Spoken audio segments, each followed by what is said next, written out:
Hello बच्चों, छात्रों, नमस्ते। हम आज हस्तांतरण मूल्य निर्धारण का चैप्टर कर रहे थे, उसका क्वेश्चन कर रहे हैं। तो इसमें मैं क्वेश्चन पढ़ देता हूँ पहले, जैसा आपके सामने है स्क्रीन पे, कि एक कंपनी के दो विभाग ए और बी हैं। ए विभाग द्वारा निर्मित उत्पाद बी विभाग द्वारा प्रयोग में लाया जाता है। अंतिम उत्पाद 400 रुपये प्रति इकाई के आधार पर बेचा जाता है। विभाग ए की क्षमता 2000 इकाइयाँ बनाने की है और पूरी क्षमता का उत्पादन बी विभाग द्वारा क्रय किया जा सकता है। अर्थात 2000 इकाइयाँ बनाती है ए विभाग और वो पूरा का पूरा बी जो विभाग है उसका वो उसको क्रय कर सकता है, उसके द्वारा उसकी क्षमता है पूरे को लेने की। ए विभाग का कहना है कि एक नई मशीन की स्थापना करने से उसका हास्य का व्यय बढ़ गया है, अतः वह बी को आपूर्ति होने वाले उत्पाद का हस्तांतरण मूल्य बढ़ाकर 220 रुपये करना चाहता है। यद्यपि बी विभाग द्वारा यह उत्पाद बाजार में 200 रुपये प्रति इकाई में क्रय किया जा सकता है। तो अभी जो 2000 इकाइयाँ बनाई जा रही है और 220 रुपये से करना चाहता है वो उसको ट्रांसफ़र बी विभाग को ए विभाग, क्योंकि उसका मूल्यह्रास का व्यय बढ़ गया है इसलिए। यद्यपि बी विभाग द्वारा यह उत्पाद बाजार में 200 रुपये प्रति इकाई में क्रय किया जा सकता है और बी विभाग यदि बाजार से क्रय करता है इसको तो उसका 200 रुपये प्रति इकाई में ही खरीदा जा सकता है वो। तो ए विभाग का की परिवर्तनशील लागतें 190 रुपये प्रति इकाई एवं स्थिर लागतें 20 रुपये प्रति इकाई है। ए विभाग की जो इसमें लागत है वो 190 रुपये प्रति इकाई है और स्थिर लागत उसकी 20 रुपये प्रति इकाई है। परिवर्तनशील लागत है 190 रुपये। इस उत्पाद की लागत को छोड़ते हुए बी विभाग द्वारा अंतिम उत्पाद की परिवर्तनशील लागतें 150 रुपये प्रति इकाई है। अर्थात बी विभाग द्वारा जो ये ए विभाग में उत्पादन होता है उसके अलावा बी विभाग की परिवर्तनशील लागतें जो हैं वो 150 रुपये प्रति इकाई है।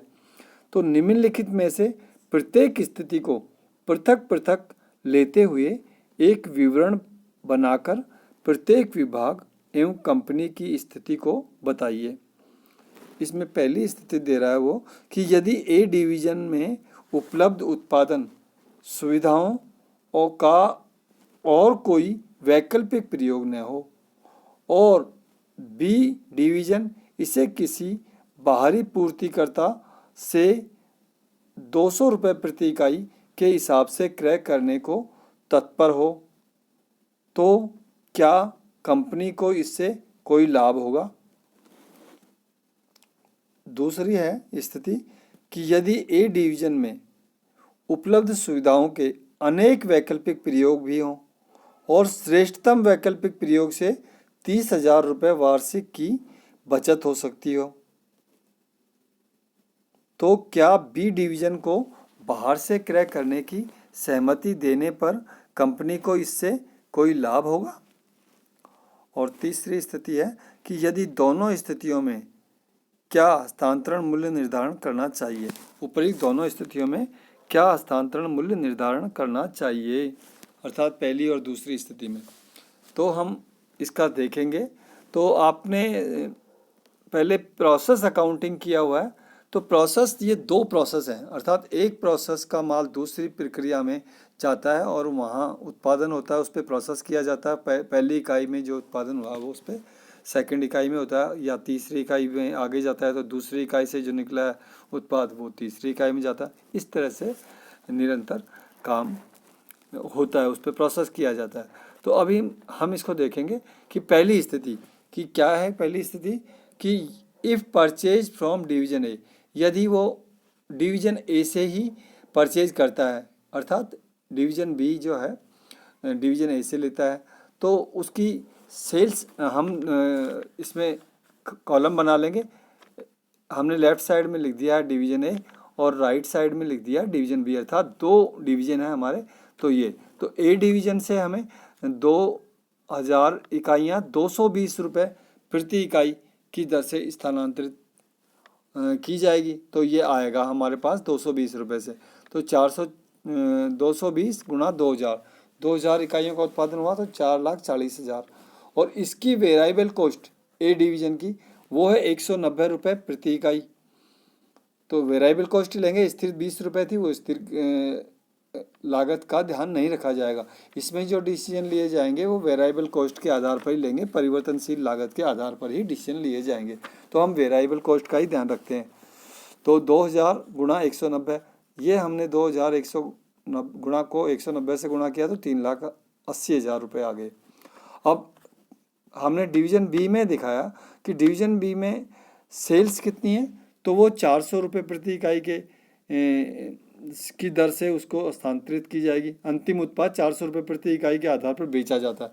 तो ये बी से प्रोसेस होके तो हमारी सेल्स कितनी हो रही है, 400 रुपये प्रति इकाई। तो 2000 इकाइयों पर 400 रुपये प्रति इकाई से 8 लाख रुपये हो गए। और परचेज, चूँकि इसके लिए जो ए से लिया है 220 रुपये की दर से, वो इसका परचेज हो गया इसमें। तो परचेज 2000 इकाइयाँ 4,40,000 हो गई। 220 से गुणा किया 2000 को तो ये 4,40,000 आ गया। और cost of division B at ₹150, तो 150 रुपये की दर से बी में प्रोसेस हुआ, उसका लागत कितना 2000 इकाइयों का आया 3 लाख रुपये, क्योंकि 2000 गुणा 150 3 लाख, तो ये 3 लाख आ गए। और परचेज हुआ 220 गुणा 2000, तो ये 4,40,000 हो गए। तो ये दोनों मिला के टोटल कॉस्ट आ गई, अर्थात ये परचेज तो ए से जो ए डिवीजन से प्राप्त की है 220 रुपये की दर से, और बी डिवीजन में जो लागत लगी 150 रुपये की दर से 3 लाख रुपये वो, और 4,40,000, तो इनका टोटल लगाया तो वो हुआ 7,40,000। तो अब हम कंट्रीब्यूशन देखेंगे। तो डिवीजन ए के लिए कंट्रीब्यूशन क्या हुआ, डिवीजन ए के लिए हुआ 7,60,000, मतलब वेरिएबल कॉस्ट 380 और सेल्स उसकी हुई 4,40,000। तो 4,40,000 में 3,80,000 घटाए हमने, तो ये 60,000 रुपये हमारा कंट्रीब्यूशन प्राप्त हुआ ए के लिए। और बी के लिए 8 लाख रुपये की सेल और 7,40,000 रुपये का टोटल कॉस्ट, तो ये भी कंट्रीब्यूशन 60,000 है। तो इस प्रकार हम अगर परचेज करते हैं डिवीजन ए से, तो कंट्रीब्यूशन क्या हुआ, company contribution as a whole 60,000 A में और 60,000 बी में, तो दोनों का मिला के 1,20,000। तो division B should purchase goods from division A, division A से गुड्स परचेज कर ले, तो 1,20,000 हुआ कंट्रीब्यूशन। और अब हम दूसरी स्थिति देखते हैं कि पहले का ही बी देखते हैं कि ई परचेज फ्रॉम आउटसाइड सप्लायर, तो आउटसाइड सप्लायर से परचेज किया जाए तो क्या हमारी कंडीशन बनती है। तो यूनिट है 2000, तो contribution of division A, contribution division A से कुछ भी नहीं मिलेगा, नील होगा। क्यों कि इसमें कोई भी वैकल्पिक प्रयोग नहीं है। हम डिवीजन ए में हमारा नील आया कंट्रीब्यूशन, और सेल्स 400 रुपये की दर से होनी है 2000 की, तो 8 लाख रुपये हो गई। फिर परचेज हमने 200 रुपये की दर से की बाजार से, तो ये 4 लाख हुआ आया 2000 इकाइयों का। तो 2000 इकाइयाँ 200 रुपये की दर से 4 लाख रुपये हो गई। और कॉस्ट ऑफ डिवीजन बी 150 रुपये की दर से 2000 इकाइयाँ 3 लाख रुपये हो गया, तो ये 3 लाख। तो 4 लाख परचेज का 2000 इकाइयों का, 1,50 रुपये की दर से 2000 इकाइयों का 3 lakh cost of division B, तो ये दोनों मिला के हो गए 7 लाख रुपए की टोटल कॉस्ट। अब कंट्रीब्यूशन फॉर डिवीजन बी कितना आया 1 लाख। तो इसमें इस कंडीशन में यदि परचेज आउटसाइड सप्लायर से करते हैं तो टोटल कंट्रीब्यूशन 1 लाख ही आ रहा है, ये टोटल कंट्रीब्यूशन हमारा 1 लाख आ गया। तो अब ये सेकंड कंडीशन है कि if alternative use of facilities is available, यदि अल्टरनेटिव यूज है फैसिलिटी का और वो कुछ हमें दे रहा है, तो अब इसमें लिखा हुआ है कि यदि ए डिवीजन में उपलब्ध सुविधाओं के अनेक वैकल्पिक प्रयोग भी हों, क्वेश्चन में दे रखा है, और श्रेष्ठतम वैकल्पिक प्रयोग से 30,000 रुपये वार्षिक की बचत हो सकती है। तो 30,000 रुपये की हमें बचत हो रही है श्रेष्ठतम वैकल्पिक प्रयोग करने से। तो हमारी डिवीजन ए का जो कंट्रीब्यूशन आ रहा है, जो हमें वैकल्पिक रूप से प्राप्त हो रही है आय, तो contribution from use of facilities in alternative use 30,000, ये हमने 30,000 लिख दिए। और सेल्स वही 400 रुपये की दर से कर सकते हैं हम बाजार में, बी पर प्रोसेस करके, तो 8 लाख हो गई 2,000 इकाइयों की।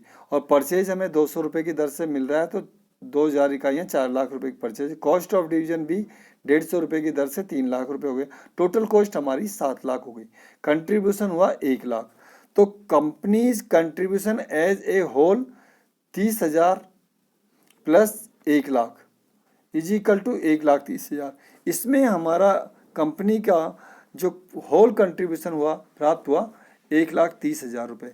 ये हमारा द्वितीय कंडीशन में प्राप्त होता है, दूसरी स्थिति में। अब हम ट्रांसफर, तीसरा हमसे पूछा जा रहा है कि दोनों ही स्थितियों में हस्तांतरण मूल्य का निर्धारण करना चाहिए, क्या क्या किया जाएगा। तो डिटर्मिनेशन ऑफ ट्रांसफर प्राइस करेंगे हम। तो हमारा ये आया कि if alternative use of facilities of division A is available, the transfer price should be equal two variable cost per unit. यदि डिवीजन ए में सुविधाओं का और कोई वैकल्पिक प्रयोग न हो, तो कोई भी उसका अल्टरनेटिव उपयोग न हो,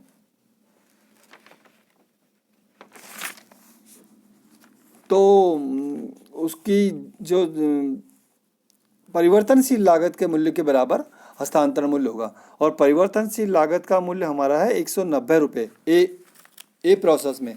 तो इसका हमारा ट्रांसफर मूल्य क्या होगा, 190 रुपये, अर्थात परिवर्तनशील लागत मूल्य के बराबर हमारा हस्तांतरण मूल्य कहलाएगा, हस्तांतरण मूल्य होगा। और if alternative use of facilities of division A is available, यदि सुविधाओं का कई वैकल्पिक प्रयोग उपलब्ध हो, डिवीजन ए में सुविधाओं का कई वैकल्पिक प्रयोग हो सकते हों, उपलब्ध हों, तो हस्तांतरण मूल्य परिवर्तनशील लागत प्रति इकाई प्लस अवसर लागत प्रति इकाई के बराबर होगा। अर्थात जो हमने देखा ऊपर कि प्रति इकाई परिवर्तनशील लागत तो 190 रुपये, और चूँकि 30,000 रुपये हमें वैकल्पिक कंट्रीब्यूशन प्राप्त हो रहा है, अल्टरनेटिव कंट्रीब्यूशन प्राप्त हो रहा है, 30,000 में हमने 2,000 इकाइयों का भाग दिया, तो 15 रुपये प्रति इकाई आया। तो 190 रुपये परिवर्तनशील लागत प्रति इकाई और 15 रुपये ये, तो 205 रुपये हस्तांतरण मूल्य निर्धारित किया जाएगा, चाहे इसका बाजार मूल्य कुछ भी हो, तो हमें इस पे ट्रांसफ़र करना होगा।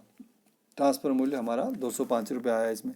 तो इस प्रकार हमारा इसमें 190 रुपये ए स्थिति में बनता है पहली वाली में, और बी स्थिति में हमारा 205 रुपये प्रति इकाई हस्तांतरण मूल्य आता है। तो ये है एक क्वेश्चन और आपको होम असाइनमेंट के लिए दिया जा रहा है, उसे आप अभ्यास करें। Thank you very much. आज के लिए इतना ही।